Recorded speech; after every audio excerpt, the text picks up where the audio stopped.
15 дугаар бүлэг. Бурхан Авраамтай гэрээ хийв. Үүний дараа эзний үг Авраамд үзэгдлээр ирж, "Авраам бүү ээ. Бамбайчин би тул шагналчин агуу их" гэжээ. Авраам: "Эзэн бурхан минь, та надад юу хайрлахсан бол? Би өөр хүүхэдгүй бөгөөд миний голон цахих хүү бол энэ Дамаскын Элиезер юм" гэв.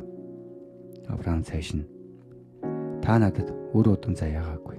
Харахтун гэрт минь өссөн хүү миний өв залгамжлагч болно" гэж хэлжээ. Харахтун эзний үг түүнд ирж, "Тэр хүн чиний өв залгамжлагч болохгүй. Харин өөрийн чин биеэс төрөх хүн л өв залгамжлагч болно" гэд түүнийг гадагш гаргаж, "Чи тэнгэр удахаар оддыг тоолж чадвас тоол" гэв. Тэгээд тэр түүнд үр удамчин ийм олон болно гэж айлтав.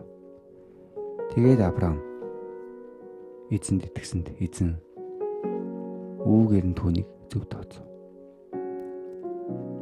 Тэрээр Авраамд "Би бол чамд энэ газар нутгийг өгч өвдүүлэхээр чамайг халдаан ураас авчирсан эзэн байна" гэхэд Авраам: "Бурхан эзэн минь, энэ газрыг өвлөн авахаа би хэрхэн мэдэх вэ" гэж хэлв. Эзэн түүнд: "Надад зориулж гунжин үнэ. Хязаалан юм ямаа. Хязаалан эр хон. Хөрцгөн өсөр тагтай зэргийг ав" гэв. Авраам тэр бүхнийг авч хоёр таллан хуваагаад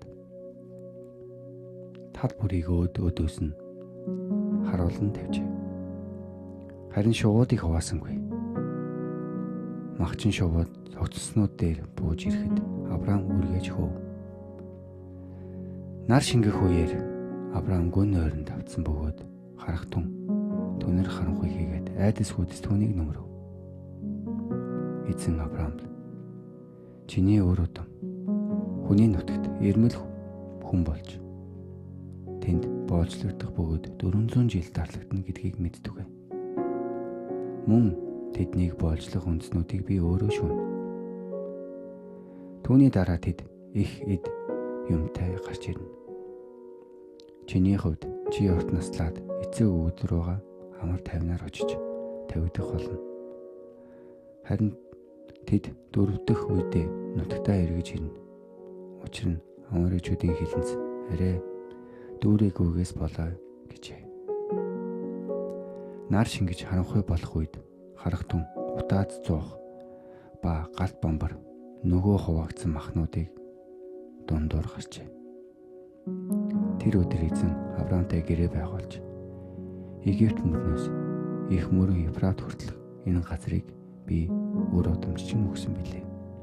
Тэнд Кен, Кинез, Кадмон, Хит, Перез, Репян, Амори, Канаан, Гэргаш болон Ебусчууд байдаг юм гэв.